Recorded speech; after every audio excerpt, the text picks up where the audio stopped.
71 años. Esa era la cifra que celebraba hoy, sola, como había celebrado los últimos 5 cumpleaños. La mesa estaba lista desde temprano, un pastel de vainilla que horneé con mis propias manos, el mantel bordado que heredé de mi madre, flores frescas del jardín en el jarrón de cerámica azul. 6 platos dispuestos con cuidado, como si la esperanza pudiera materializarse en cubiertos alineados y servilletas dobladas. Eran las 3 de la tarde. Rafael había prometido venir. Marta también. Este año no te olvidamos, mamá, decía el mensaje que me envió mi hijo 2 días antes.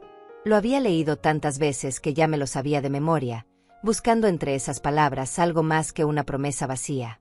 Me senté en la silla que daba hacia la ventana. Desde ahí podía ver el camino de piedras que llevaba a la calle. Cada auto que pasaba hacía que mi corazón diera un pequeño salto. Pero ninguno se detenía. Todos seguían su camino, llevándose consigo ese destello frágil de ilusión. Las 3:30. Tomé mi teléfono y revisé la pantalla. Nada. Abrí nuestra conversación familiar y escribí: los espero con cariño. Preparé pastel. Toqué enviar y observé cómo aparecían las 2 palomitas azules. Leído. Pero no hubo respuesta. Me levanté y caminé hasta la cocina. El aroma dulce del pastel todavía flotaba en el aire. Lo había decorado con fresas frescas, de esas que a Rafael le encantaban cuando era niño. Qué tonto de mi parte recordar esos detalles cuando él claramente había olvidado la fecha completa. Las 4. Mi teléfono vibró. Era Rafael. Mamá, surgió algo del trabajo. Te llamo después. Surgió algo. Siempre surgía algo. El trabajo. Los niños. El tráfico. Una lista interminable de excusas que traducidas significaban lo mismo: no eres prioridad. Intenté llamar a Marta. Buzón de voz. Le envié un mensaje: hija, podrán venir aunque sea un rato.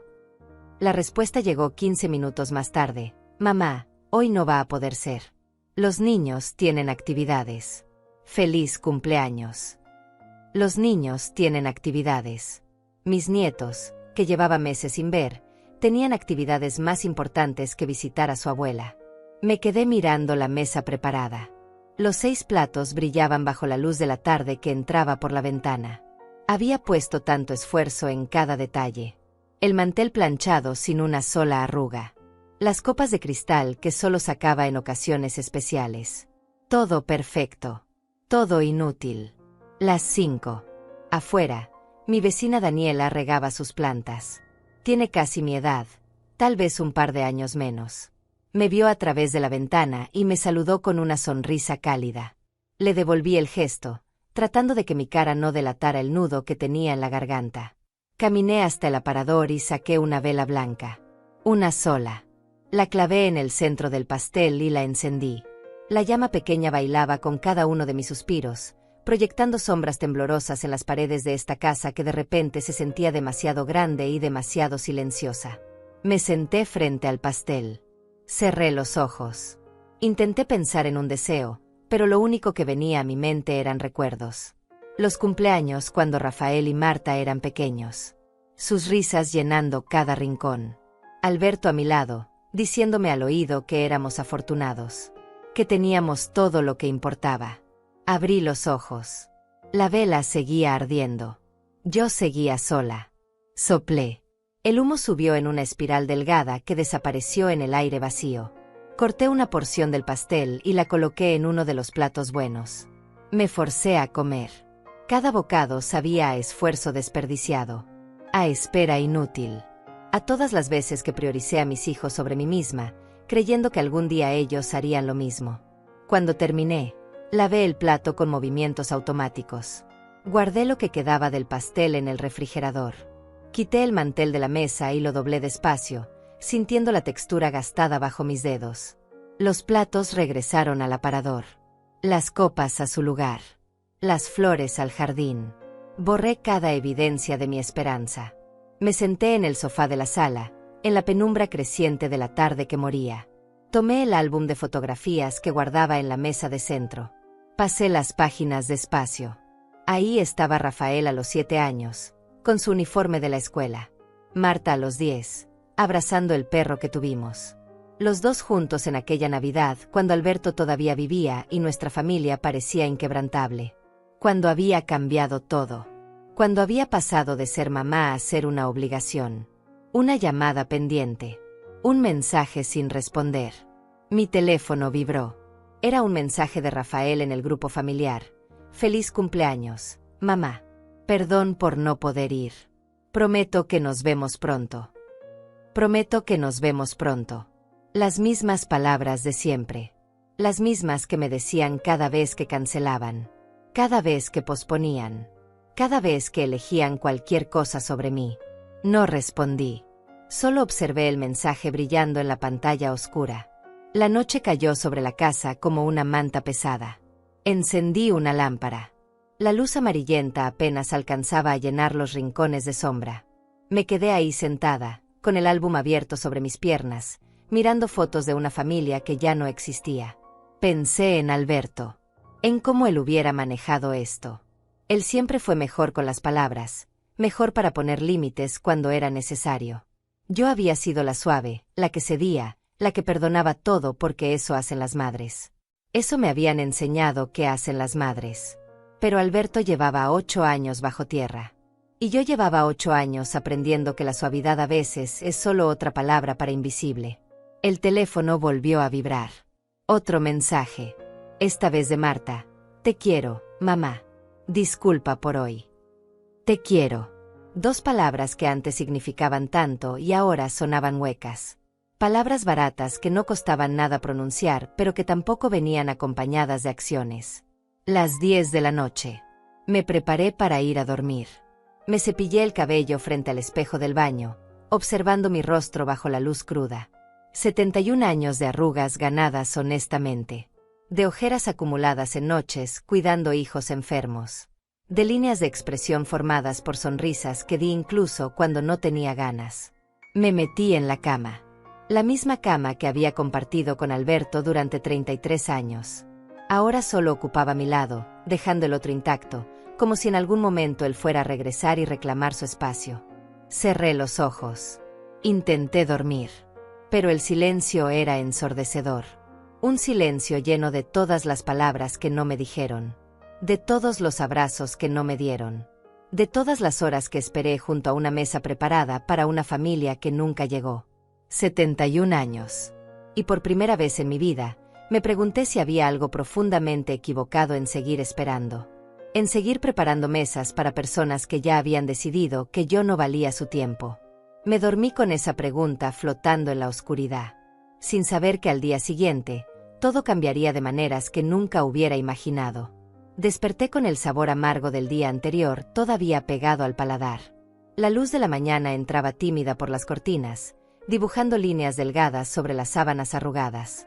Me quedé ahí acostada unos minutos más, mirando el techo, ese mismo techo que había visto cada mañana durante los últimos 40 años. Mi teléfono descansaba en la mesita de noche. Lo tomé y revisé la pantalla casi por costumbre. 2 mensajes nuevos. Uno de Daniela, mi vecina. Buenos días, Dalva. Pasé ayer y vi las luces encendidas hasta tarde. Todo bien. El otro era de la compañía de electricidad, recordándome el pago pendiente. Nada de Rafael. Nada de Marta. Ni siquiera un buenos días después del cumpleaños que olvidaron. Otra vez. Me levanté despacio. Las articulaciones protestaron con ese crujido matutino que se había vuelto mi banda sonora diaria. Fui al baño. Me lavé la cara con agua fría. La mujer que me devolvió la mirada desde el espejo parecía más cansada que de costumbre. Más pequeña de alguna manera. En la cocina, preparé café. El ritual era reconfortante: llenar la cafetera con agua, medir el café molido, esperar a que el líquido oscuro comenzara a gotear. Me serví una taza y me senté junto a la ventana. Afuera, el mundo seguía moviéndose como si mi cumpleaños solitario no hubiera significado nada para nadie. Y supongo que no lo hizo. Abrí el refrigerador y ahí estaba, el pastel de ayer, todavía cubierto con papel transparente. Las fresas comenzaban a verse un poco marchitas. Cerré la puerta. No tenía hambre. El teléfono vibró. Mi corazón dio ese salto absurdo de esperanza. Pero era solo un mensaje promocional del supermercado. Ofertas en productos de limpieza. 2x1 en detergente. Me forcé a comer algo. Una tostada con mermelada. Sabía a cartón.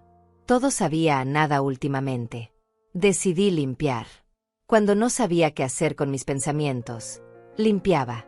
Pasé la escoba por toda la casa, barriendo el polvo que se acumulaba en las esquinas como evidencia de mi soledad. Limpié los vidrios de las ventanas. Sacudí los cojines del sofá. Ordené el armario del pasillo. Mientras trabajaba, mi mente vagaba hacia atrás. Siempre hacia atrás. Era más fácil vivir en el pasado que enfrentar el presente. Recordé el cumpleaños número 65. Alberto todavía vivía entonces. Había organizado una pequeña reunión sorpresa. Rafael y Marta vinieron con sus familias. Hubo risas, abrazos, fotografías. Me sentí rodeada de amor. Pero incluso entonces, mirando hacia atrás con honestidad brutal, ya había señales. Rafael pasó la mayor parte del tiempo hablando por teléfono sobre trabajo. Marta se fue temprano porque los niños tenían escuela al día siguiente. Fueron apenas 2 horas de sus vidas que me regalaron con cuentagotas. El cumpleaños número 66 fue diferente. Alberto había muerto 3 meses antes. Cáncer de pulmón que se lo llevó en 6 meses desde el diagnóstico hasta la tumba. Ese cumpleaños lo pasé sola por primera vez en 33 años de matrimonio. Rafael llamó tarde en la noche, con excusas sobre reuniones importantes. Marta envió un mensaje. Solo un mensaje. 67, 68, 69, 70. Cada año la misma historia con pequeñas variaciones. Promesas rotas. Llamadas apresuradas. Mensajes fríos que decían feliz cumpleaños sin sentir el peso de las palabras. El timbre me sacó de mis pensamientos. Dejé el trapo de limpiar y fui a abrir. Era Daniela, sosteniendo un plato cubierto con papel aluminio. Buenos días, vecina, dijo con esa sonrisa que siempre parecía genuina. Te traje un poco de la torta de chocolate que hice ayer. Quedó demasiado grande para mí sola. La miré sin saber qué decir. Daniela apenas me conocía realmente. Éramos vecinas desde hacía 3 años. Intercambiábamos saludos y conversaciones superficiales sobre el clima. Y aquí estaba, trayéndome torta sin ninguna razón particular excepto amabilidad simple. Gracias, logré decir, tomando el plato. Todavía estaba tibio.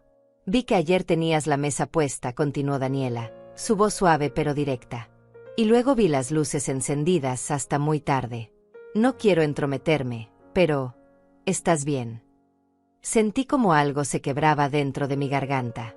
Era mi cumpleaños, las palabras salieron antes de poder detenerlas. 71. Daniela no dijo nada por un momento. Solo me miró con esos ojos que habían visto suficiente vida como para entender sin necesidad de explicaciones. ¿Tu familia? Dejó la pregunta colgando en el aire. Estaban ocupados, respondí, y la frase sonó tan patética saliendo de mis labios que casi me hizo reír. Casi. Dalva, dijo Daniela, y había algo firme en su voz ahora. ¿Puedo pasar? Asentí.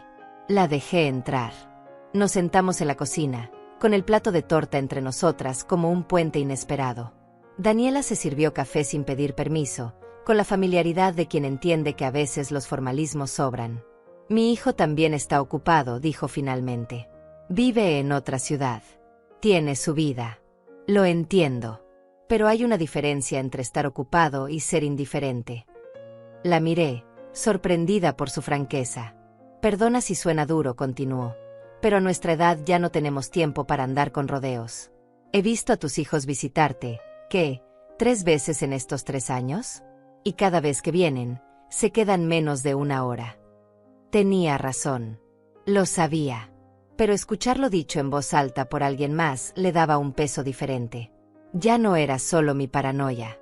Ya no era solo mi sensibilidad exagerada como Rafael me había dicho alguna vez. No quiero hablar mal de ellos, murmuré, aunque no sabía por qué todavía los defendía. No estoy hablando mal, respondió Daniela. Solo estoy diciendo lo que veo. Y lo que veo es una mujer que merece más de lo que está recibiendo. Nos quedamos en silencio. Un silencio cómodo esta vez, no como el de ayer. Daniela no esperaba que yo dijera nada. Solo estaba ahí, presente de una manera que mi propia familia no había estado en años. Cuando se fue, me quedé con su torta y sus palabras. Corté un pedazo. Sabía infinitamente mejor que mi propio pastel de cumpleaños. Tal vez porque estaba hecho sin expectativas, sin la carga pesada de la decepción. Esa tarde, mientras organizaba cajones que no necesitaban ser organizados, encontré una caja vieja en el fondo del armario. Adentro había recibos, facturas antiguas, documentos que había guardado sin razón aparente. Comencé a revisarlos casi sin pensar. Y entonces los vi. Los recibos de todas las veces que había ayudado a mis hijos con dinero. El préstamo de $2,000 para el coche de Marta. Los 1,500 para el tratamiento dental de Rafael. Los 800 para no sé qué curso. Los 300 para la reparación del techo. Los 500 para la matrícula de Diana. Saqué una hoja de papel y comencé a sumar. El total me dejó sin aliento. $14,000 en los últimos 5 años. $14,000 que presté con la promesa de que me los devolverían. Dinero que Alberto y yo ahorramos trabajando turnos dobles, negándonos vacaciones, comprando ropa en rebajas.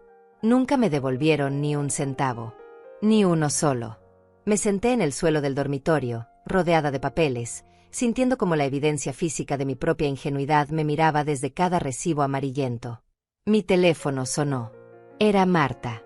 Por un segundo consideré no responder. Pero la costumbre era más fuerte que mi voluntad. Hola, mamá, su voz sonaba alegre, despreocupada.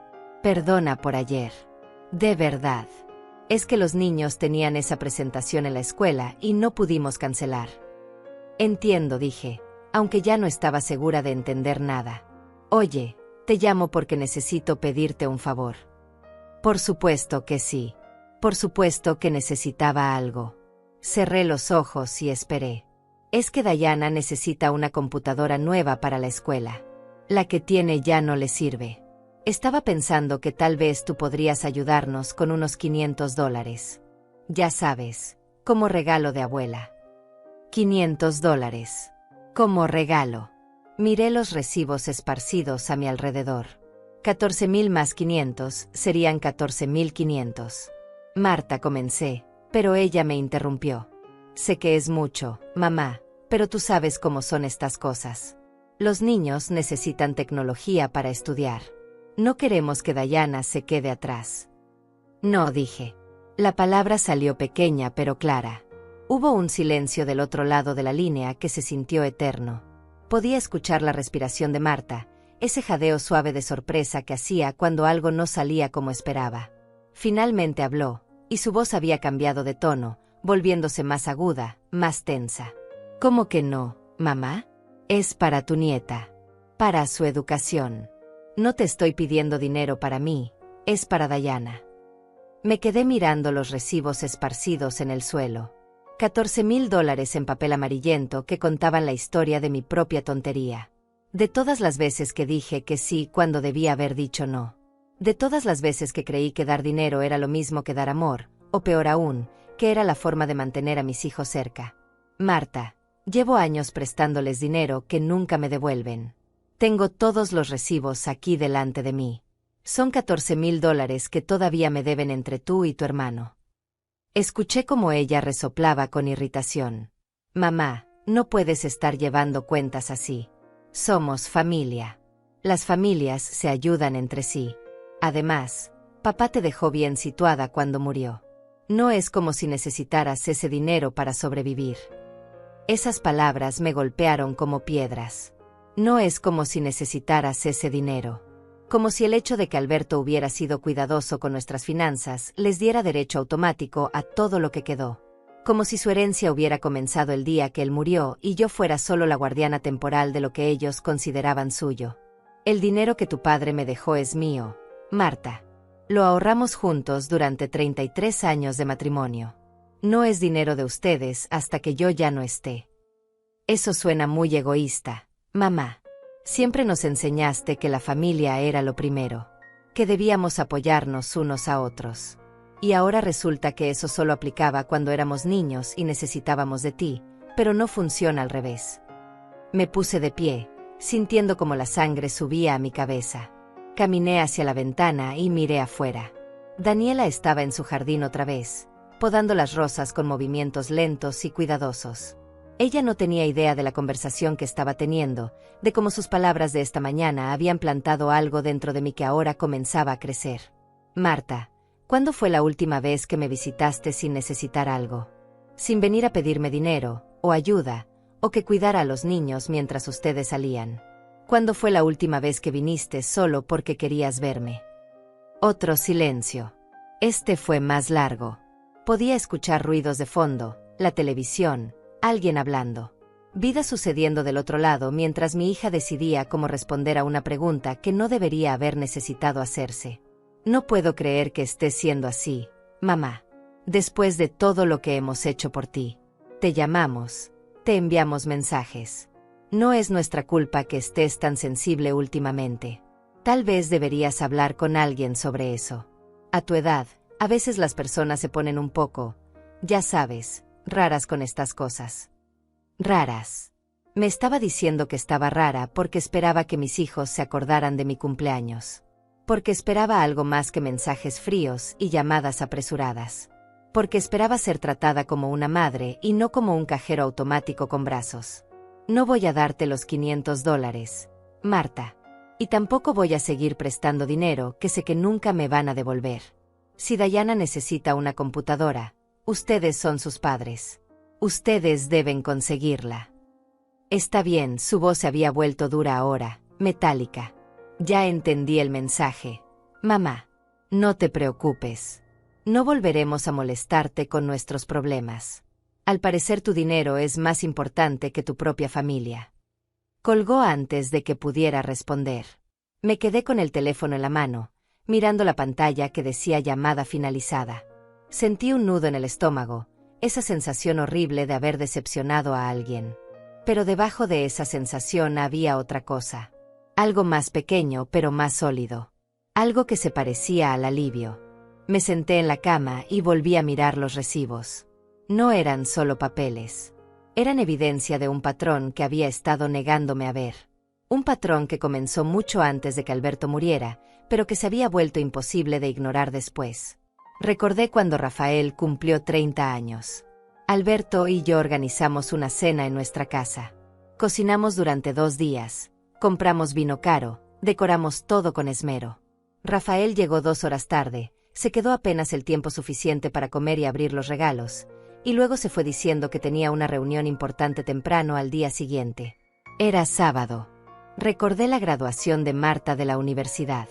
Alberto y yo habíamos pagado su matrícula completa, todos esos años de mensualidades que sumaban más de lo que queríamos admitir. El día de su graduación, cuando le dimos el sobre con $1000 como regalo, ella lo abrió, contó el dinero delante de nosotros y dijo con una risa que sonaba mitad broma mitad verdad que esperaba que fuera más. Alberto y yo nos miramos, pero no dijimos nada. Nunca decíamos nada. Recordé cuando Alberto se estaba muriendo. Esos últimos 3 meses, cuando el cáncer lo consumía día a día. Rafael vino a visitarlo 4 veces. 4 veces en 3 meses. Marta, 6. Cada visita duraba menos de 1 hora. Siempre tenían que irse. Siempre había algo más urgente esperándolos en algún otro lugar. Yo pasé esos 3 meses durmiendo en una silla junto a la cama de Alberto en el hospital. Sostuve su mano mientras él tosía sangre. Limpié su frente cuando la fiebre lo hacía delirar. Estuve ahí cuando tomó su último aliento a las 4:27 de la madrugada de un martes lluvioso. Estuve sola. Rafael estaba en un viaje de negocios. Marta dijo que no podía conseguir quien cuidara a los niños. Me levanté y fui al armario donde guardaba las cosas de Alberto. Sus camisas todavía colgaban ahí, aunque hacía 8 años que nadie las usaba. Saqué su suéter gris, ese que siempre usaba los domingos. Lo acerqué a mi cara. Ya no olía a él. Solo olía a tiempo y a naftalina. Lloré. No de tristeza exactamente, sino de algo más complejo. Lloré por los años que había pasado convenciéndome de que era normal. De que así eran las familias modernas. De que los hijos adultos tenían sus propias vidas y yo debía entenderlo. Lloré por Alberto, que se había ido creyendo que nuestros hijos nos amaban de verdad y no solo nos toleraban por conveniencia. El teléfono volvió a sonar. Era Rafael esta vez. Dejé que sonara 3 veces antes de contestar. Parte de mí quería ignorarlo, pero la costumbre de toda una vida era difícil de romper. Mamá, acabo de hablar con Marta. Me contó lo que pasó. No puedo creer que le hayas dicho que no. Es solo una computadora para tu nieta. $500 no son nada para ti. Buenos días, Rafael, dije, mi voz más calmada de lo que me sentía por dentro. Qué sorpresa escuchar de ti 2 días seguidos. Usualmente pasan semanas. Él ignoró mi comentario. Mira, mamá, sé que ayer fue tu cumpleaños y que tal vez estás molesta porque no pudimos ir. Pero eso no es razón para castigar a Marta negándole ayuda cuando la necesita. Eso es manipulación emocional. Manipulación emocional. Las palabras flotaron en el aire como humo tóxico. Yo era la manipuladora porque finalmente había dicho que no. Porque finalmente había puesto un límite después de años de ceder en todo. Rafael, ¿recuerdas los $2000 que te presté hace 3 años para tu coche? Me dijiste que me los devolverías en 6 meses. Han pasado 3 años. Mamá, ese dinero fue prácticamente un regalo. Tú misma dijiste que no había prisa para devolverlo. Ahora no puedes venir a reclamar cosas que ya están olvidadas. No están olvidadas, Rafael. Tengo el recibo aquí en mi mano. Firmaste un documento donde prometías devolverlo. Lo mismo con los $1500 para tu tratamiento dental. Y los 800 para ese curso de ventas que nunca terminaste. No puedo creer que estés llevando cuentas, mamá. Eso es enfermizo. Las madres no le cobran a sus hijos. El dinero va de padres a hijos, no al revés. Así funciona la vida. Me senté en el borde de la cama, sintiendo como mi cuerpo entero temblaba. No de miedo, sino de algo más parecido a la furia. Una furia que había estado enterrada bajo capas de paciencia y sacrificio durante demasiados años. Entonces ustedes creen que todo lo que Alberto y yo trabajamos, todo lo que ahorramos, es automáticamente de ustedes. Que yo solo estoy aquí custodiando su herencia hasta que me muera. Rafael no respondió de inmediato. Escuché cómo respiraba del otro lado, ese sonido que hacía cuando intentaba controlar su temperamento. Finalmente habló, y su voz tenía ese tono condescendiente que usaba cuando creía estar explicándole algo obvio a alguien que no entendía. Mamá, nadie está diciendo eso. Pero seamos realistas. Tú y papá trabajaron duro, sí, y ahorraron dinero. Pero también criaron a 2 hijos. Nos pagaron la educación, nos dieron un techo, comida, todo lo que necesitábamos. Ese dinero que ahorraron fue posible porque nosotros también formábamos parte de ese proyecto familiar. No es justo que ahora actúes como si todo fuera exclusivamente tuyo y nosotros no tuviéramos ningún derecho sobre nada. Me quedé en silencio, procesando lo que acababa de escuchar. La lógica retorcida que convertía mi maternidad en una deuda que yo tenía con ellos. Como si haberlos traído al mundo, alimentado, educado y amado fuera una inversión que ahora debía pagar dividendos en forma de acceso ilimitado a mi cuenta bancaria. Rafael, cuando tu padre y yo decidimos tener hijos, fue porque queríamos formar una familia. No fue un contrato comercial. No esperábamos nada a cambio excepto que ustedes crecieran y fueran felices. Y tal vez, solo tal vez, que cuando nosotros fuéramos viejos, ustedes estuvieran ahí para nosotros de la misma manera que nosotros estuvimos para ustedes. Y aquí estamos, mamá. Te llamamos, te visitamos cuando podemos. No es nuestra culpa que nuestras vidas sean ocupadas. Tenemos trabajos, familias propias, responsabilidades. No podemos estar corriendo hacia tu casa cada vez que te sientes sola. Cada vez que te sientes sola. Como si mi soledad fuera un capricho.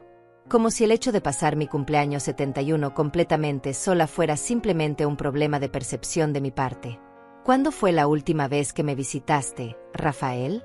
No para pedirme algo, no de paso hacia otro lugar. ¿Cuándo fue la última vez que viniste simplemente porque querías pasar tiempo conmigo? Hubo una pausa larga.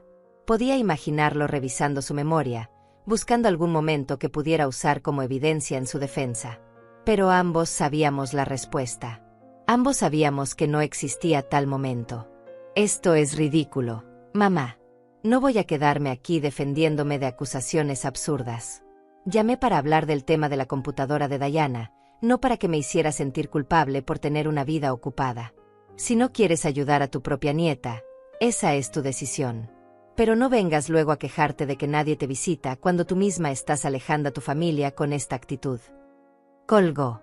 Igual que su hermana. Los dos habían aprendido que cuando las cosas no iban como querían, la mejor estrategia era retirarse y dejarme con la culpa. Y durante años había funcionado. Durante años me había quedado ahí después de cada llamada cortada, sintiéndome terrible, preguntándome qué había hecho mal, cómo podía arreglarlo. Pero esta vez era diferente. Esta vez me quedé sentada en mi cama, rodeada de recibos que documentaban mi propia ingenuidad, y no sentí culpa. Sentí claridad. Una claridad fría y dura que cortaba a través de años de negación. Me levanté y caminé hacia el estudio. Ese pequeño cuarto que Alberto había usado como oficina y que yo había mantenido intacto después de su muerte. Su escritorio todavía tenía sus cosas organizadas como él las dejó. La calculadora vieja que se negaba a reemplazar. El portaplumas con 3 bolígrafos azules. La lámpara de lectura que compramos en un mercado de pulgas. Me senté en su silla y abrí el cajón inferior derecho. Ahí guardaba los archivos importantes. Documentos de la casa, papeles del seguro, el testamento.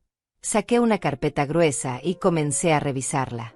Adentro estaban todos los estados de cuenta bancarios de los últimos años, perfectamente organizados por fecha. Tomé una hoja en blanco y comencé a hacer una lista. No solo de los préstamos que nunca me devolvieron, sino de todo. Cada vez que Rafael o Marta me pidieron dinero. Cada vez que apareció una emergencia que resultó no ser tan urgente. Cada vez que me prometieron que esta sería la última vez. La lista creció. Y creció. Página tras página de mi propia letra documentando un patrón que había comenzado mucho antes de lo que quería admitir.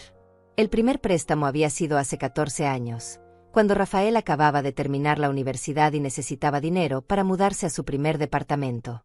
$500 que nunca regresaron. Luego vino Marta, necesitando ayuda con el depósito de su apartamento. $1000. Después Rafael otra vez, con problemas en su trabajo, necesitando un préstamo para mantenerse a flote hasta que encontrara algo mejor.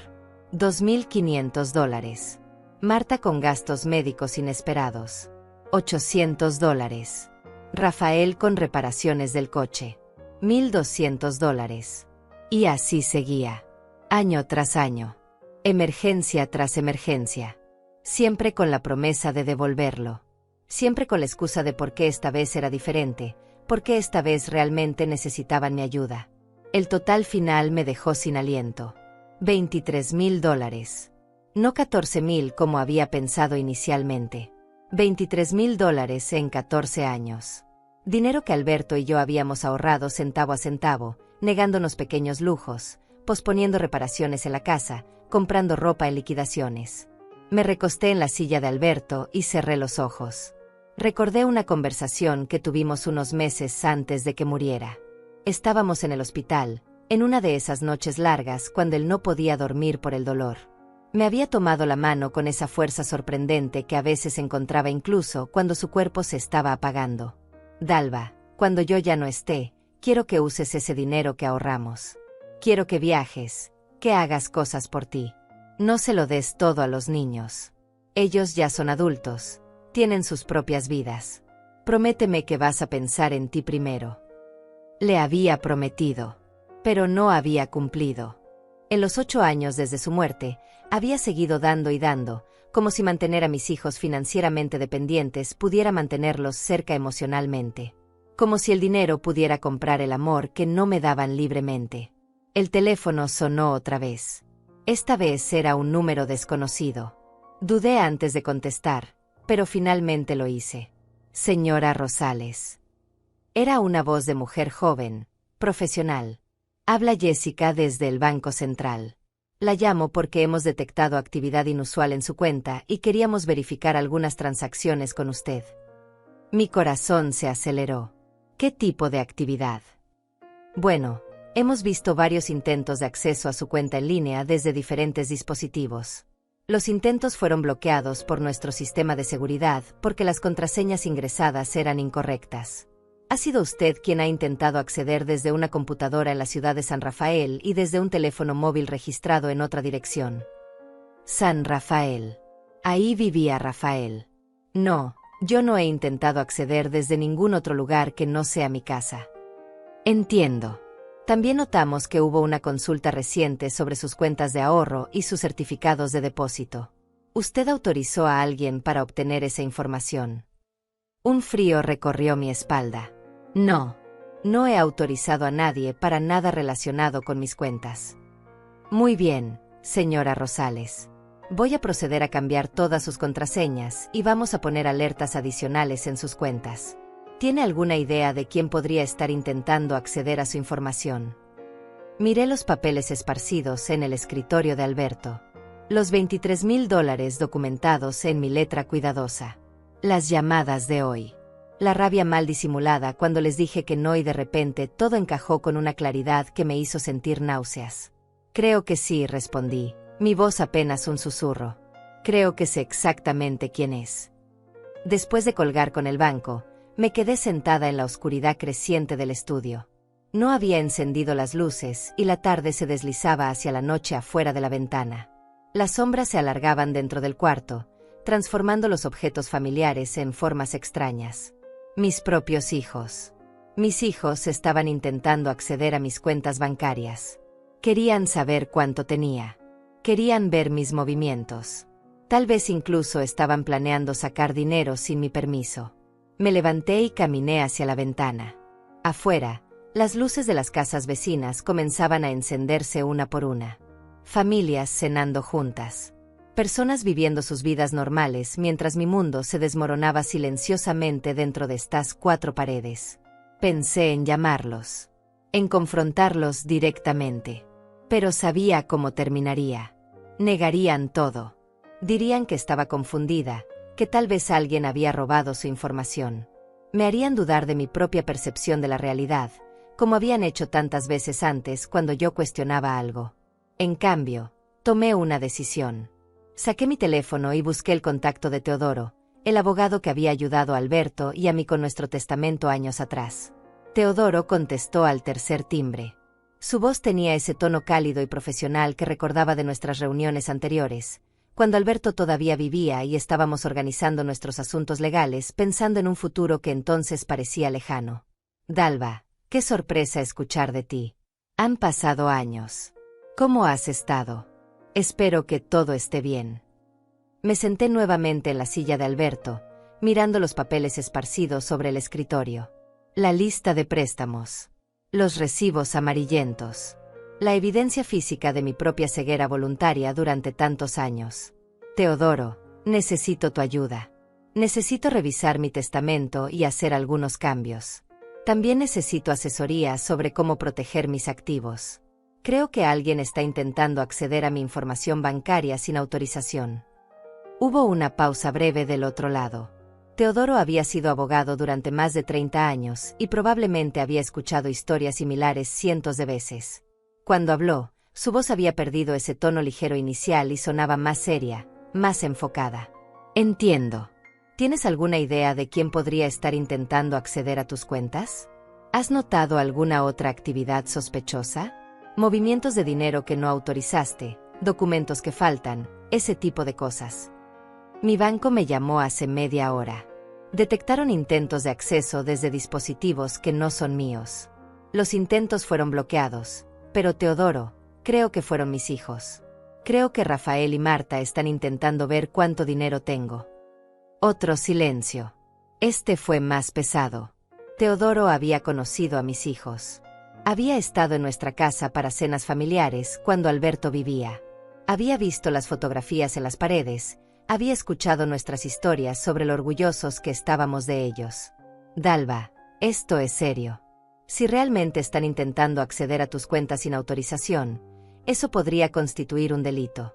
Pero antes de llegar a eso, necesito que me cuentes exactamente qué ha estado pasando. Desde el principio. Y entonces hablé. Le conté sobre los años de préstamos nunca devueltos. Sobre mi cumpleaños solitario hace 2 días. Sobre las llamadas de hoy pidiendo más dinero y la reacción cuando finalmente dije que no. sobre el patrón que había estado negándome a ver durante tanto tiempo. Las palabras salieron como un río que finalmente rompió su represa, llevándose consigo años de justificaciones y excusas. Teodoro escuchó sin interrumpir. De vez en cuando hacía sonidos pequeños que indicaban que estaba prestando atención, tomando notas probablemente. Cuando terminé, hubo un momento de silencio antes de que hablara. Dalva, lo que me estás describiendo es un patrón de abuso financiero. Es más común de lo que la gente piensa, especialmente con padres mayores y sus hijos adultos. El hecho de que estén intentando acceder a tus cuentas bancarias sin tu permiso es particularmente preocupante porque sugiere que están escalando su comportamiento. Abuso financiero. Las palabras sonaban demasiado fuertes, demasiado dramáticas para describir lo que estaba pasando. Pero al mismo tiempo, resonaban con una verdad que había estado evitando. Porque eso era exactamente lo que era. Abuso. No del tipo que deja moretones visibles, sino del tipo que te vacía por dentro lentamente, haciéndote creer que es tu obligación, tu deber, tu forma de demostrar amor. ¿Qué puedo hacer? No quiero crear un escándalo familiar, no quiero llevar esto a los tribunales ni nada así. Solo quiero proteger lo que me queda y tal vez, no lo sé, encontrar una manera de que entiendan que lo que están haciendo está mal. Teodoro suspiró. Era el suspiro de alguien que había visto este tipo de situaciones demasiadas veces y sabía que rara vez terminaban bien. Entiendo tu reticencia, Dalva. Son tus hijos y los amas. Pero necesito ser honesto contigo. En mi experiencia, las personas que llegan al punto de intentar acceder ilegalmente a las cuentas bancarias de sus padres rara vez responden bien a conversaciones racionales. Ya cruzaron una línea importante. Lo que puedo hacer es ayudarte a proteger tus activos y tus derechos legales. Podemos revisar tu testamento, establecer poderes de representación con personas de confianza que no sean tus hijos, y tal vez considerar otras medidas de protección. Miré alrededor del estudio de Alberto. Sus libros todavía llenaban el estante. Su taza de café favorita, esa con el logo de su equipo de béisbol, todavía descansaba en un rincón del escritorio. Si él estuviera aquí, ¿qué haría? ¿Qué me aconsejaría? Recordé sus últimas palabras sobre este tema. Prométeme que vas a pensar en ti primero. Había fallado en cumplir esa promesa durante 8 años. Tal vez era hora de empezar. Está bien, Teodoro. Hagamos lo que sea necesario. Quiero proteger lo que Alberto y yo construimos juntos. Quiero asegurarme de que cuando yo ya no esté, lo que quede vaya a donde yo decida, no a donde ellos crean que tienen derecho. Perfecto. Te voy a enviar algunos documentos por correo electrónico esta misma noche. Revísalos y podemos encontrarnos la próxima semana para firmar todo. Mientras tanto, Dalva, te voy a dar un consejo como abogado y como amigo. No les digas nada sobre estos cambios. No les avises que estás tomando estas medidas. A veces, cuando las personas se sienten amenazadas financieramente, pueden hacer cosas desesperadas. Después de colgar con Teodoro, me quedé sentada en la oscuridad casi completa del estudio. Solo la luz de la farola de la calle entraba por la ventana, pintando líneas plateadas sobre el piso de madera. Me sentía exhausta de una manera que iba más allá de lo físico. Era un cansancio del alma, de haber cargado durante demasiado tiempo con el peso de amar a personas que no te devolvían ese amor de la misma manera. Mi teléfono vibró. Un mensaje de Marta en el chat familiar que compartíamos los tres. Mamá, Rafael me contó que también hablaste con él hoy y que también le dijiste que no cuando te pidió ayuda. No sé qué te está pasando últimamente, pero esta actitud tuya está lastimando a toda la familia. Los niños preguntan por qué la abuela está enojada con nosotros. Es injusto que los metas en medio de tus problemas de resentimiento. Leí el mensaje 2 veces. Luego lo leí una tercera vez. Cada palabra estaba cuidadosamente elegida para hacer que todo fuera mi culpa. Mi actitud. Mis problemas de resentimiento. Yo era quien estaba lastimando a la familia. Yo era quien estaba metiendo a los niños en medio. No ellos con sus constantes peticiones de dinero. No ellos ignorando mi cumpleaños. No ellos intentando acceder ilegalmente a mis cuentas bancarias. Por primera vez, no respondí inmediatamente tratando de explicarme, de justificarme, de suavizar la situación. Simplemente dejé el mensaje ahí, sin leer según el sistema, aunque lo había visto. Dejé que ellos se preguntaran qué estaba pensando. Dejé que ellos sintieran, aunque fuera una pizca, de la incertidumbre que yo había sentido durante años cada vez que esperaba una llamada que nunca llegaba. Me levanté y fui a la cocina. No había comido nada en todo el día excepto esa tostada a la mañana y el pedazo de torta que Daniela me trajo. Abrí el refrigerador y miré su contenido sin realmente ver nada. No tenía hambre. El estómago se me había cerrado en un nudo apretado que no permitía paso a nada. En cambio, me preparé un té. El ritual era reconfortante. Calentar el agua, elegir la bolsita de hierbas, esperar a que las hojas liberaran su esencia en el agua caliente. Me senté en la mesa de la cocina, esa misma mesa donde 2 días atrás había cortado mi pastel de cumpleaños sola, y bebí el té a pequeños sorbos. La casa estaba en silencio. Un silencio que antes me había parecido opresivo, señal de mi soledad. Pero esta noche el silencio se sentía diferente. Se sentía como espacio. Como la ausencia de demandas constantes, de culpa fabricada, de tener que justificar cada decisión que tomaba con mi propia vida. Pensé en Alberto otra vez. En cómo los últimos años antes de enfermarse había comenzado a distanciarse un poco de los niños. Yo lo había atribuido a la edad, a que se estaba volviendo más gruñón. Pero ahora me preguntaba si él había visto lo que yo me negaba a ver. Si él había notado el patrón antes que yo y simplemente no supo cómo decírmelo sin lastimarme. Hubo una conversación, tal vez 2 años antes de su diagnóstico. Estábamos cenando solos porque Rafael había cancelado a último minuto otra vez. Alberto había dejado su tenedor en el plato y me había mirado con esos ojos que conocían cada parte de mí. Dalva, ¿alguna vez te has preguntado si les hicimos un favor a los niños dándoles todo tan fácilmente? Porque yo me lo pregunto a veces. Me pregunto si al hacerles el camino tan suave, les quitamos la oportunidad de desarrollar la fuerza que viene de luchar por las cosas. Le había respondido que estaba siendo pesimista, que los niños estaban bien, que simplemente estaban ocupados con sus propias vidas como debían estar. Él no había insistido. Solo había asentido y había seguido comiendo en silencio. Pero ahora recordaba la tristeza en sus ojos. La resignación. Como si ya supiera algo que yo todavía no estaba lista para aceptar. Mi teléfono volvió a vibrar. Otro mensaje de Marta. Mamá, no puedes simplemente ignorarnos así. Es de mala educación. Al menos ten la decencia de responder cuando te hablo. La decencia de responder.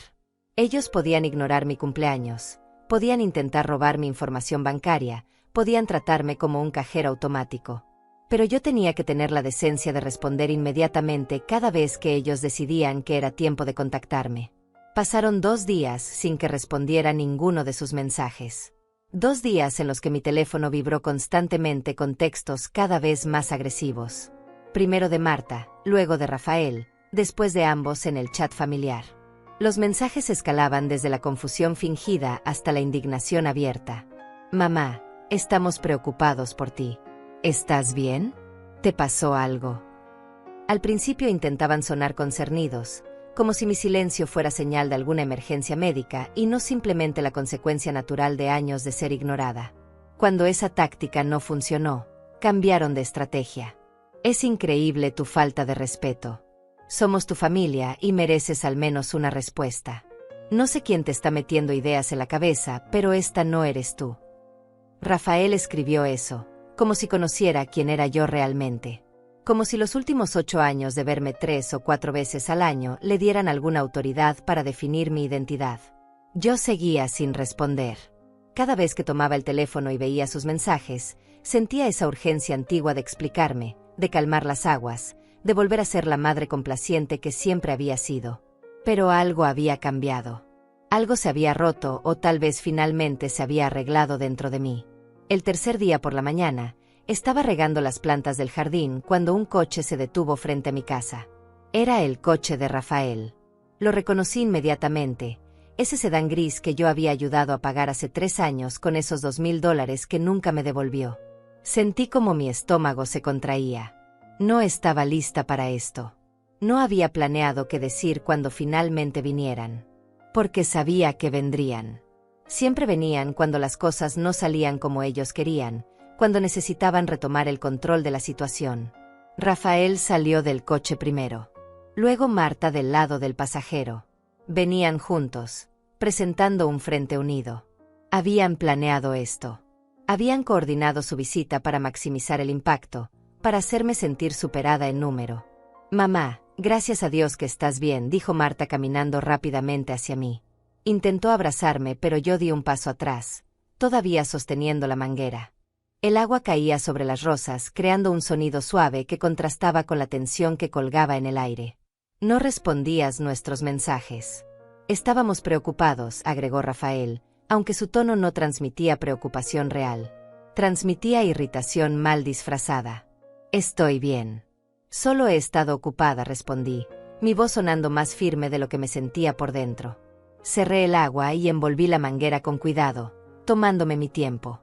No iba a dejarlos entrar a mi casa. No esta vez. ¿Ocupada? Mamá, tienes 71 años. ¿Qué tan ocupada puedes estar?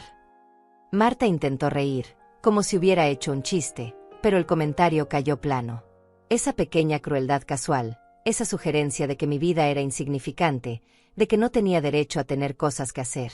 ¿Podemos pasar? Necesitamos hablar contigo sobre algunas cosas importantes, dijo Rafael, ya caminando hacia la puerta principal como si mi permiso fuera solo una formalidad. Prefiero que hablemos aquí afuera, dije, plantándome en mi lugar. Hace buen día. Podemos sentarnos en el porche si quieren. Rafael se detuvo. Me miró con una expresión que no pude descifrar completamente. Sorpresa tal vez. O molestia de que no estaba siguiendo el guión esperado. Mamá, ¿qué está pasando contigo? Esto es ridículo. Somos tu familia. ¿Por qué estás actuando como si fuéramos extraños?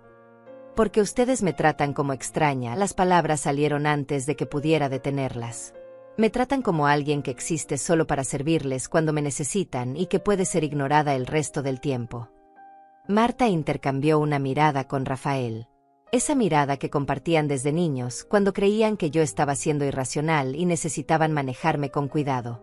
Como si yo fuera el problema. Como si mi percepción de la realidad fuera defectuosa y ellos tuvieran que corregirla. Mamá, creo que necesitas hablar con alguien. Con un profesional.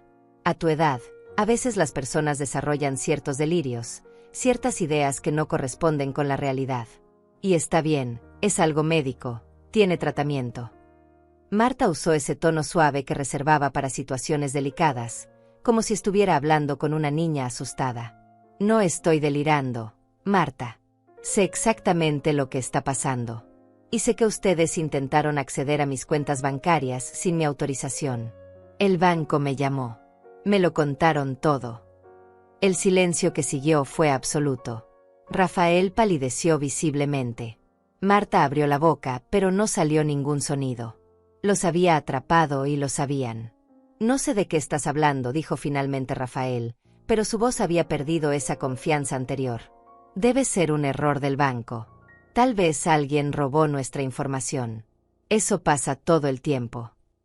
Los intentos vinieron desde tu computadora en San Rafael y desde el teléfono de Marta. El banco tiene registros de todo. No me mientan más. Ya no funciona. Marta dio un paso hacia adelante, su expresión transformándose de esa dulzura falsa a algo más duro, más real. ¿Y qué si lo hicimos? Tenemos derecho a saber cómo estás manejando el dinero de papá. Es nuestra herencia también. Tenemos derecho a asegurarnos de que no estés siendo engañada por alguien o tomando decisiones estúpidas. El dinero de papá es mío. Él me lo dejó a mí. En el testamento está clarísimo. Cuando yo muera, ustedes recibirán lo que yo decida dejarles. Pero mientras yo viva, es mi dinero y yo decido qué hacer con él. Y no tienen ningún derecho a acceder a mi información privada. Esto es increíble, Rafael comenzó a caminar en círculos, sus manos gesticulando con esa agitación que mostraba cuando las cosas no iban como planeaba. Toda nuestra vida nos enseñaste sobre la familia, sobre estar unidos, sobre apoyarnos mutuamente. Y ahora resulta que todo eso era mentira. Ahora que tienes dinero, de repente eres otra persona. Egoísta. Desconfiada. No eres la madre que conocíamos. Tienes razón. No soy la madre que conocían. La madre que conocían decía que sí a todo. La madre que conocían se quedaba callada cuando ustedes la lastimaban. La madre que conocían seguía dando incluso cuando ustedes solo tomaban. Esa madre se cansó. ¿Sabes qué? Está bien, dijo Marta, su voz subiendo de volumen. Si así quieres jugar, está bien. Pero vamos a tomar medidas legales. Vamos a demostrar que no estás en condiciones de manejar tus propios asuntos. Que estás senil, confundida. Vamos a conseguir poder legal sobre ti, te guste o no. Pueden intentarlo, respondí con una calma que me sorprendió a mí misma. Pero acabo de pasar 2 días con mi abogado. Todo está en orden. Mi testamento está actualizado. Tengo evaluaciones médicas que demuestran que estoy perfectamente lúcida. Y tengo documentación de cada centavo que les he prestado durante los últimos 14 años. $23,000 que nunca me devolvieron. $23,000 con recibos firmados por ustedes. Los dos se quedaron paralizados. No esperaban que yo estuviera preparada.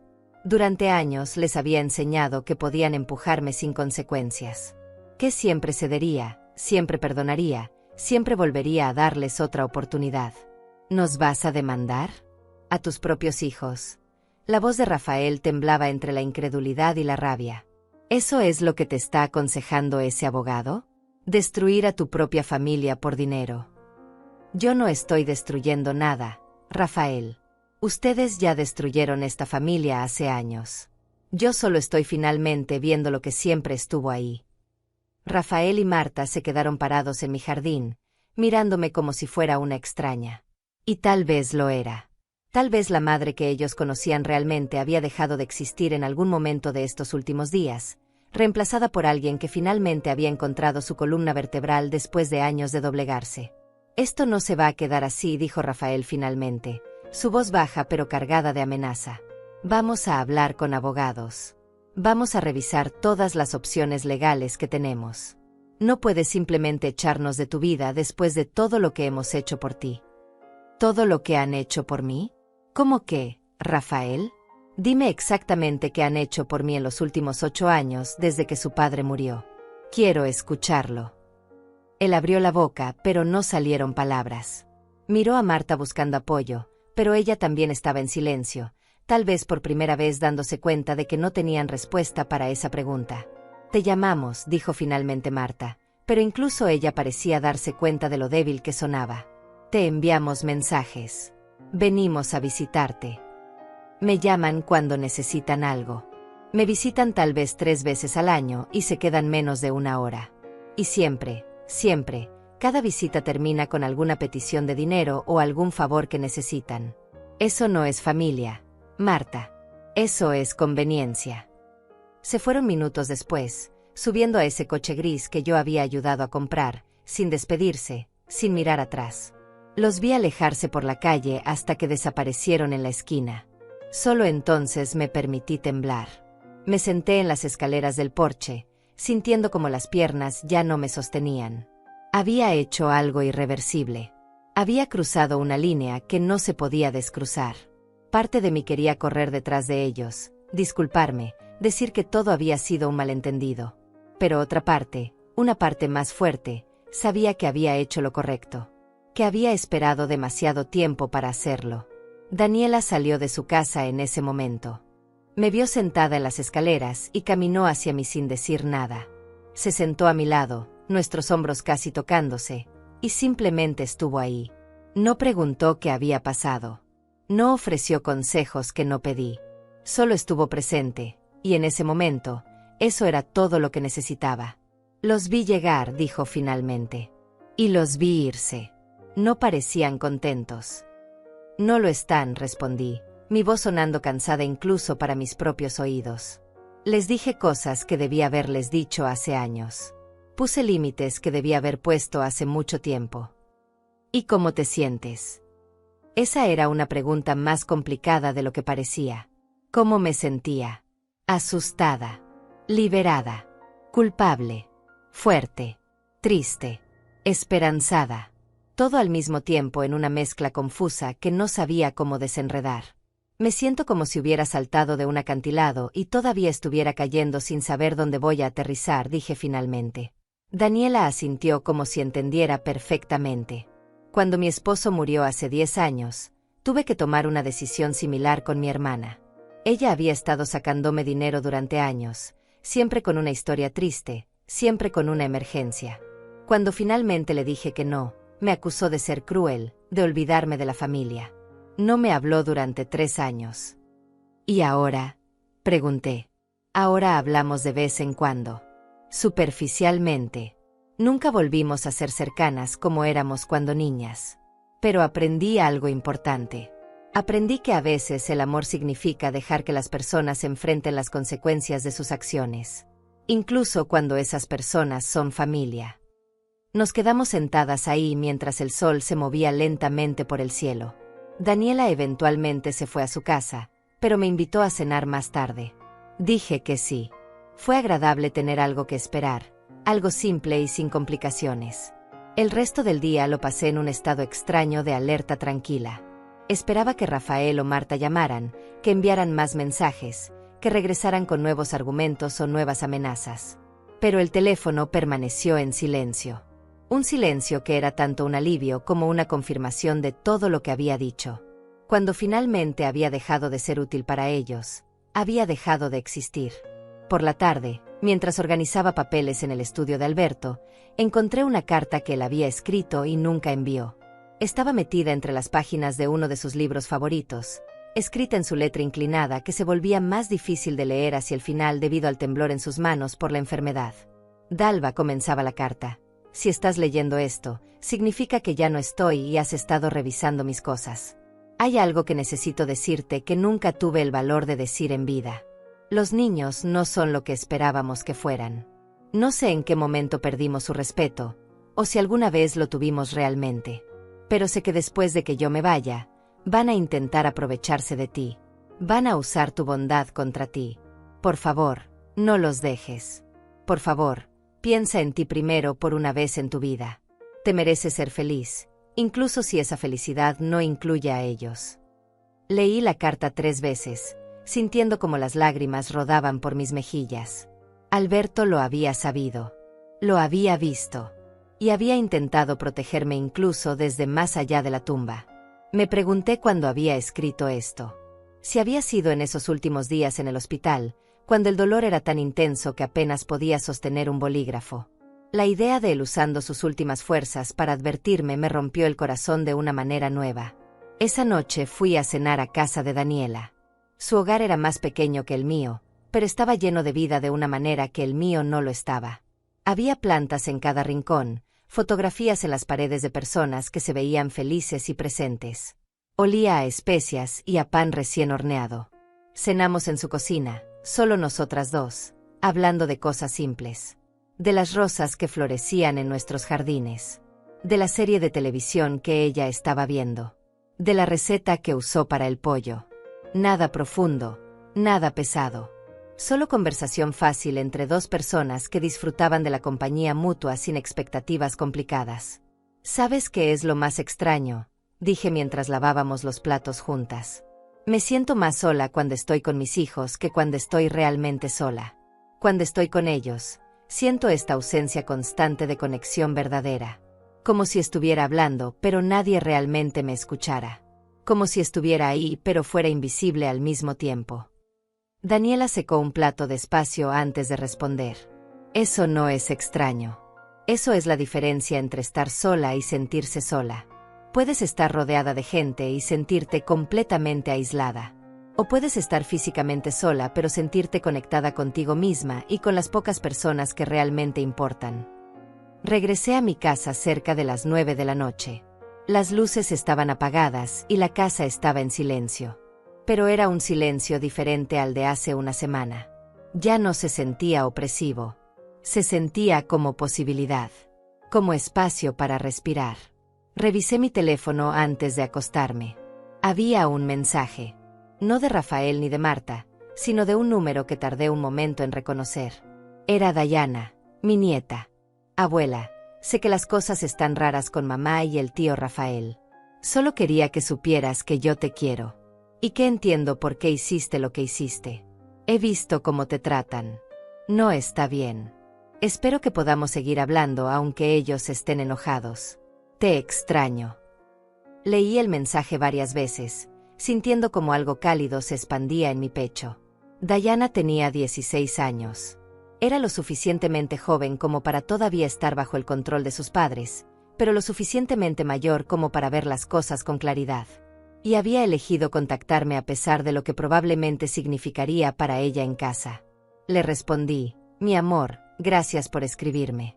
Yo también te extraño mucho. Las puertas de mi casa siempre están abiertas para ti. Siempre. Puse el teléfono en la mesita de noche y me acosté. Por primera vez en días, dormí profundamente, sin despertarme cada hora, sin pesadillas sobre confrontaciones o acusaciones. Solo un sueño largo y reparador. Los días siguientes cayeron en una rutina nueva. Me levantaba temprano, desayunaba sin prisa, cuidaba mi jardín. Daniela y yo comenzamos a tomar café juntas algunas mañanas. Ella me presentó a otras vecinas del área, mujeres de mi edad que también vivían solas, que también habían perdido esposos, que también tenían relaciones complicadas con sus familias. Nos encontrábamos los jueves en la tarde en la casa de una de ellas. No era nada formal, solo un grupo de mujeres tomando té y compartiendo historias. Pero había algo profundamente reconfortante en estar rodeada de personas que entendían, que no juzgaban, que habían vivido suficiente vida como para saber que las cosas rara vez eran blancas o negras. Una tarde, casi 2 semanas después de la confrontación con Rafael y Marta, recibí una llamada de un número desconocido. Dudé antes de contestar, pero algo me hizo responder. «¿Señora Rosales?» Habla el oficial Méndez del Departamento de Policía. Necesito hacerle algunas preguntas sobre un reporte que recibimos. Mi corazón se detuvo. ¿Un reporte? ¿Sobre qué? Sus hijos, Rafael y Marta Rosales, presentaron una denuncia alegando que usted está siendo influenciada indebidamente por terceros para cambiar su testamento. También sugieren que podría estar experimentando deterioro cognitivo y que están preocupados por su bienestar. Necesitamos verificar estas acusaciones. Cerré los ojos. Por supuesto que lo habían hecho. Por supuesto que habían llevado las cosas a este nivel. Cuando no pudieron manipularme, cuando no pudieron intimidarme, recurrieron a las autoridades intentando forzar su voluntad. Oficial, estoy perfectamente bien. Tengo 71 años, pero estoy en plenas facultades mentales.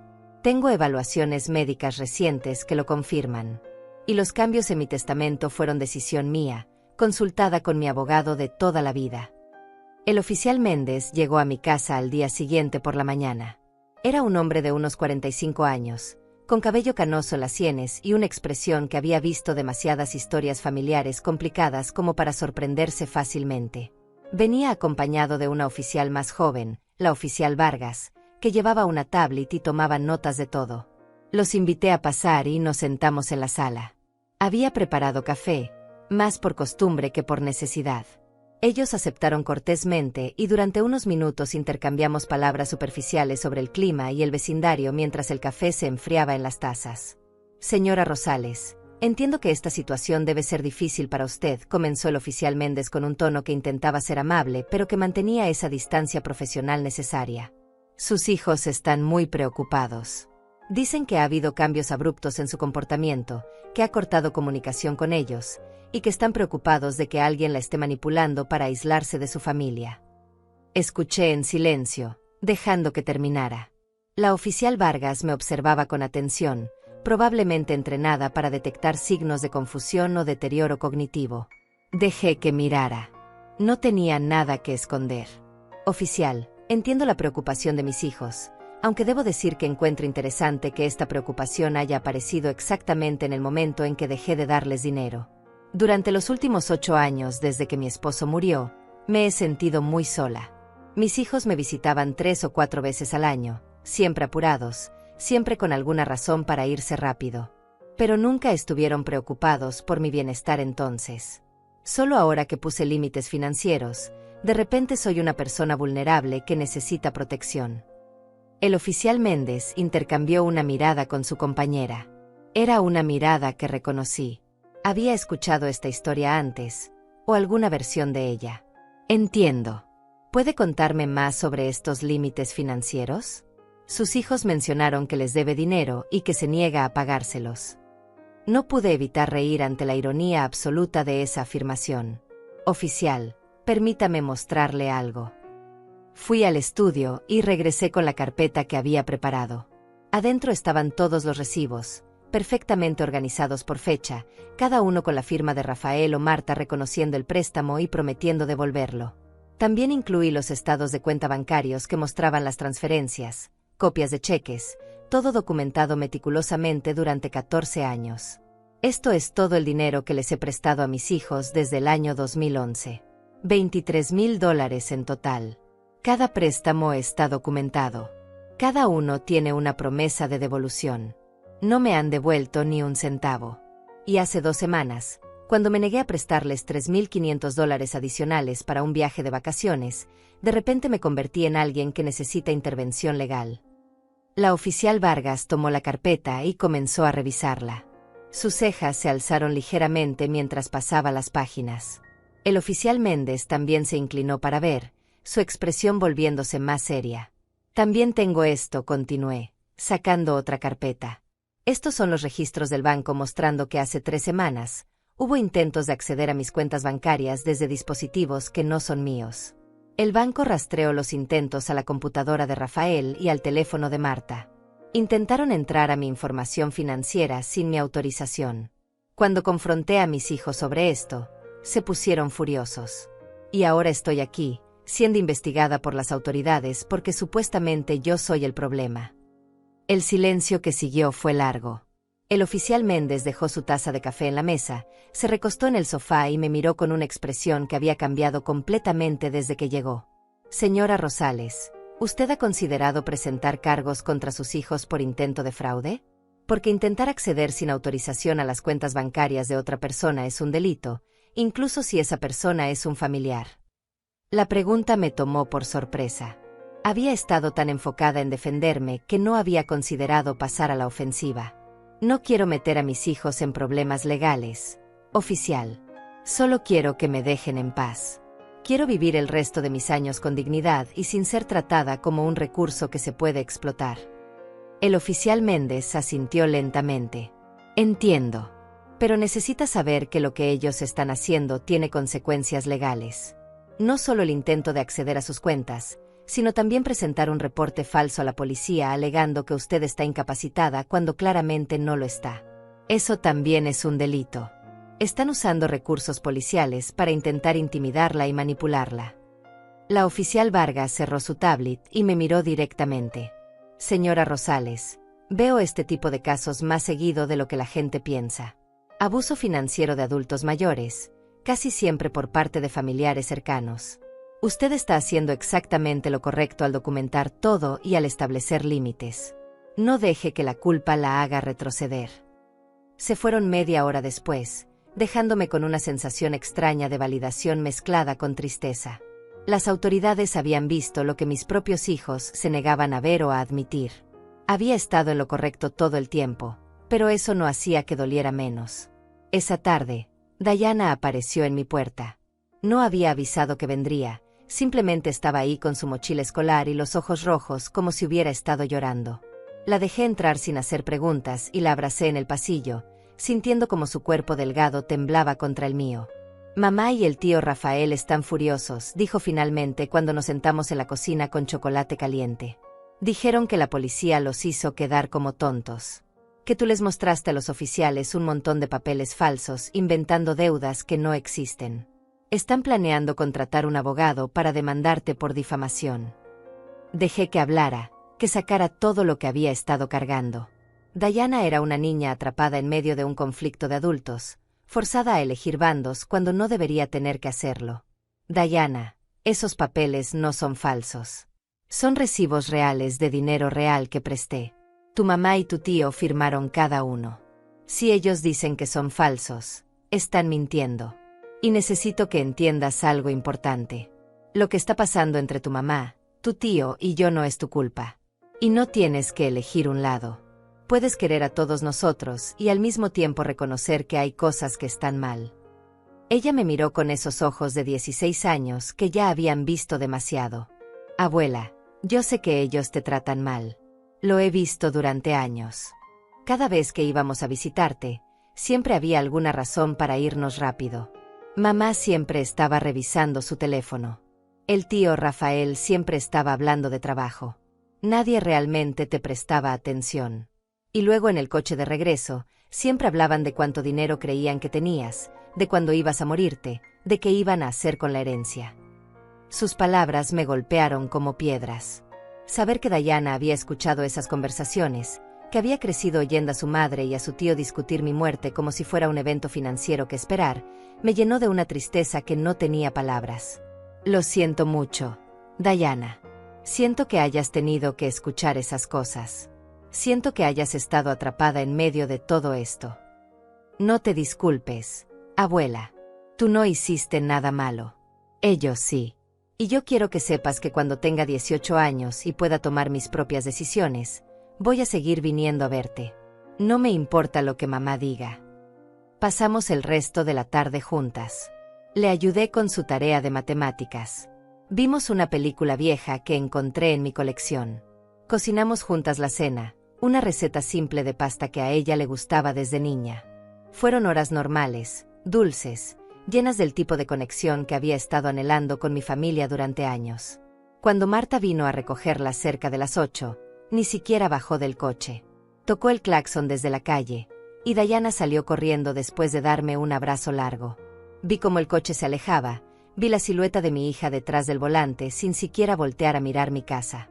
Sin una despedida. Sin un reconocimiento de mi existencia. Los días se convirtieron en semanas. Rafael y Marta cumplieron su amenaza de contratar un abogado.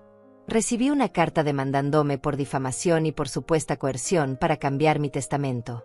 Teodoro se encargó de todo con una eficiencia tranquila, mostrándoles que cada una de sus acusaciones carecía de fundamento legal. Van a perder, me dijo Teodoro en una de nuestras reuniones. Y cuando pierdan, van a tener que pagar los costos legales. No solo los suyos, probablemente los tuyos también. Están cavando su propio hoyo. No quiero su dinero, Teodoro. Solo quiero que esto termine. Lo sé, Dalva.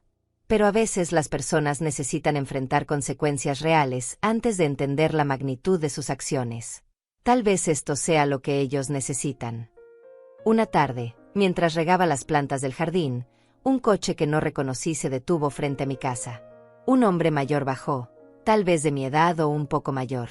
Caminó hacia mí con paso lento pero seguro, y cuando llegó cerca pude ver que sus ojos eran amables. ¿Señora Rosales? Soy José, el padre de Marta. Bueno, su suegro técnicamente. Escuché lo que está pasando y quería venir a hablar con usted si me lo permite. José, el padre de Marta.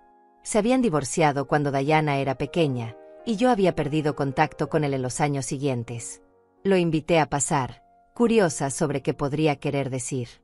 Nos sentamos en la cocina, el mismo lugar donde había tenido tantas conversaciones difíciles en las últimas semanas. José aceptó el café que le ofrecí y durante unos minutos simplemente lo bebió en silencio, como si estuviera ordenando sus pensamientos antes de hablar. Dalva, vine porque Diana me llamó. Está muy afectada por todo lo que está pasando. Me contó sobre la situación, sobre las acusaciones, sobre el dinero. Y necesitaba venir a decirle algo que debía haberle dicho hace años. Hizo una pausa, mirando su taza con expresión pensativa. Marta aprendió esos comportamientos de mí. Cuando estábamos casados, yo también usaba a las personas. También medía las relaciones en términos de qué podía obtener. Y eso destruyó nuestro matrimonio. Me llevó años de terapia y mucho trabajo personal darme cuenta del daño que causé. Cuando Diana me contó lo que Marta y Rafael le están haciendo a usted, vi mi propio reflejo en sus acciones. Y me horrorizó. Escuché sin interrumpir, sorprendida por su honestidad brutal. No era común que las personas admitieran sus fallas así, especialmente no después de tantos años. No vine a pedirle que los perdone o que cambie de opinión sobre los límites que estableció. Vine a decirle que está haciendo lo correcto. Y que Diana la necesita en su vida. Ella necesita ver que es posible tener dignidad, que es posible decir no, que las relaciones no tienen que estar basadas en transacciones. Usted le está enseñando algo que yo no pude enseñarle y que su madre definitivamente no le va a enseñar. Hablamos durante casi 2 horas. José me contó sobre su propio viaje, sobre cómo había tenido que reconstruir su vida y sus relaciones después de enfrentar quién realmente era. Me habló sobre Dayana, sobre cómo ella era diferente, más consciente, más empática que sus padres. Me aseguró que él estaría ahí para apoyarla cuando cumpliera 18 y pudiera tomar sus propias decisiones sobre con quién mantener relaciones. Cuando se fue, me quedé sentada en la cocina mientras la tarde se convertía en noche. Había algo profundamente reconfortante en saber que no estaba completamente sola en esto. Que había personas que veían la verdad y la reconocían, incluso cuando esa verdad era incómoda. Los meses siguientes pasaron con una lentitud extraña. El caso legal se disolvió eventualmente, exactamente como Teodoro había predicho. Rafael y Marta retiraron la demanda cuando se hizo evidente que no solo la perderían, sino que enfrentarían consecuencias por presentar acusaciones falsas. Tuvieron que pagar los costos legales, varios miles de dólares que probablemente les dolieron más que cualquier otra cosa que hubiera podido hacerles. Dejaron de contactarme por completo después de eso. Sin llamadas, sin mensajes, sin intentos de reconciliación. Era como si hubiera dejado de existir para ellos. Y descubrí algo sorprendente. No me dolía tanto como pensé que lo haría. Había pasado tanto tiempo sintiendo esa ausencia cuando ellos estaban supuestamente presentes en mi vida, que su ausencia real no era tan diferente. De hecho, era más honesta. Dayana me visitaba cada 2 semanas. A veces venía después de la escuela y hacíamos la tarea juntas. Otras veces venía los fines de semana y cocinábamos o veíamos películas. Su madre sabía de estas visitas y había dejado de intentar impedirlas después de que José intervino, dejándole claro que si intentaba alejar a Dayana de mí, él buscaría modificar el acuerdo de custodia. Mi vida se llenó de una manera que no esperaba. El grupo de mujeres que Daniela me había presentado se convirtió en algo parecido a una familia elegida. Nos encontrábamos 2 veces por semana ahora, a veces en casa de una, a veces en el parque, a veces en un café del centro. Compartíamos historias, risas, a veces lágrimas. Todas habíamos vivido suficiente como para entender que la vida rara vez era simple y que las relaciones familiares podían ser las más complicadas de todas. Comencé a hacer cosas por mí misma. Pequeñas cosas al principio. Me inscribí en una clase de pintura en el centro comunitario. No era buena, pero eso no importaba. Disfrutaba el proceso, la sensación de crear algo con mis propias manos sin tener que justificar por qué lo hacía o para quién. También comencé a viajar.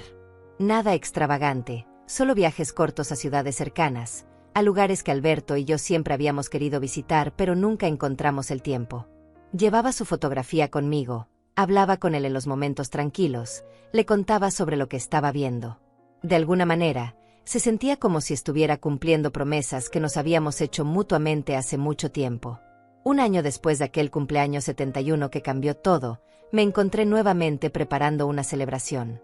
Pero esta vez era diferente. La mesa no tenía 6 puestos esperando a personas que no vendrían. Tenía 8 puestos para personas que realmente querían estar ahí. Daniela y sus 2 hijas que habían venido de visita. 3 mujeres de mi grupo. Dayana. Y José, que se había convertido en un amigo inesperado durante estos meses. El pastel no era uno que yo había horneado en soledad. Era uno que Daniela y yo habíamos hecho juntas esa mañana, riendo mientras intentábamos seguir una receta complicada que encontramos en internet. No había salido perfecto, pero era hermoso de una manera imperfecta y real. Cuando todos llegaron, la casa se llenó de voces y risas genuinas. Conversaciones que fluían naturalmente sin forzarlas. Abrazos que duraban más de 2 segundos. Presencia real de personas que elegían estar ahí no por obligación, sino por afecto verdadero. Cuando llegó el momento de soplar las velas, Dayana se paró junto a mí y puso su brazo alrededor de mis hombros. Pide un deseo, abuela. Un deseo grande. Cerré los ojos. Un año atrás, mi deseo hubiera sido que Rafael y Marta me amaran de verdad, que mi familia se reconciliara, que pudiéramos volver a ser lo que alguna vez pensé que éramos. Pero ahora, mirando alrededor de la mesa a estas personas que habían elegido estar en mi vida, que me daban su tiempo y su atención libremente, mi deseo era diferente. Deseé tener la sabiduría para seguir eligiendo a las personas correctas. Deseé tener el coraje para mantener mis límites incluso cuando fuera difícil. Deseé tener más años como este, rodeada de amor que no tenía que comprar ni rogar. Soplé las velas y todos aplaudieron. Daniela cortó el pastel y lo sirvió mientras José contaba una historia divertida sobre algo que le había pasado en el trabajo. Las hijas de Daniela le mostraban a Dayana algo en sus teléfonos, las tres riendo por alguna broma interna. Las mujeres de mi grupo conversaban sobre el próximo libro que íbamos a leer. Y yo estaba ahí, en el centro de todo, sintiendo algo que no había sentido en años. Paz. Verdadera paz que venía de saber que finalmente estaba viviendo de manera auténtica, rodeada de personas que me veían realmente. Esa noche, después de que todos se fueron, me senté en el sofá con una taza de té y miré las fotografías que habíamos tomado durante la celebración. En cada una, mi sonrisa era real. Mis ojos brillaban con algo más que lágrimas contenidas. Me veía más joven de alguna manera, como si al soltar el peso de relaciones tóxicas hubiera recuperado años que creía perdidos. Mi teléfono vibró. Un mensaje de un número que reconocí después de un momento. Era Marta. El primer contacto en casi un año. Mamá, supe que fue tu cumpleaños. Felicidades. Dayana nos contó que tuviste una fiesta. Me alegro de que hayas estado rodeada de gente. Leí el mensaje varias veces. No había disculpa. No había reconocimiento de todo lo que había pasado. Solo una observación fría y distante, como si fuéramos conocidas lejanas intercambiando cortesías vacías. Pensé en responder. Pensé en todas las cosas que podría decir. Pero finalmente, escribí algo simple y verdadero. Gracias, Marta. Les deseo lo mejor a ti y a tu familia. No agregué nada más. No abrí la puerta a conversaciones sobre reconciliación o sobre volver a cómo eran las cosas. Porque las cosas nunca habían sido buenas. Solo había estado ciega a eso durante demasiado tiempo. Dejé el teléfono a un lado y caminé hasta la ventana. Afuera, la noche era clara y las estrellas brillaban con intensidad. Pensé en Alberto, en cómo estaría orgulloso de mí por finalmente haber cumplido la promesa que le hice en su lecho de muerte. Había pensado en mí primero. Había elegido mi felicidad y mi dignidad sobre la comodidad de mantener la paz a cualquier costo. Lo logré, susurré hacia las estrellas. Hacia donde quiera que Alberto estuviera ahora. Finalmente lo logré. Y en el silencio que siguió, en esa casa que ya no se sentía vacía sino llena de posibilidades, supe que había dicho la verdad. Había construido una vida nueva sobre los escombros de la antigua. Una vida más pequeña tal vez, pero infinitamente más auténtica. Una vida donde el amor era algo que se demostraba con acciones, no solo con palabras vacías o lazos de sangre. Me preparé para dormir sintiéndome más liviana de lo que me había sentido en años. 72 años ahora, y finalmente aprendiendo que nunca era demasiado tarde para elegirse a uno mismo. Nunca era demasiado tarde para cerrar puertas que solo traían dolor y abrir ventanas hacia la luz. Me acosté en mi cama, en el lado que siempre había sido mío, y cerré los ojos. Mañana sería otro día. Y por primera vez en mucho tiempo, esperaba ese mañana con algo más que resignación. Lo esperaba con esperanza.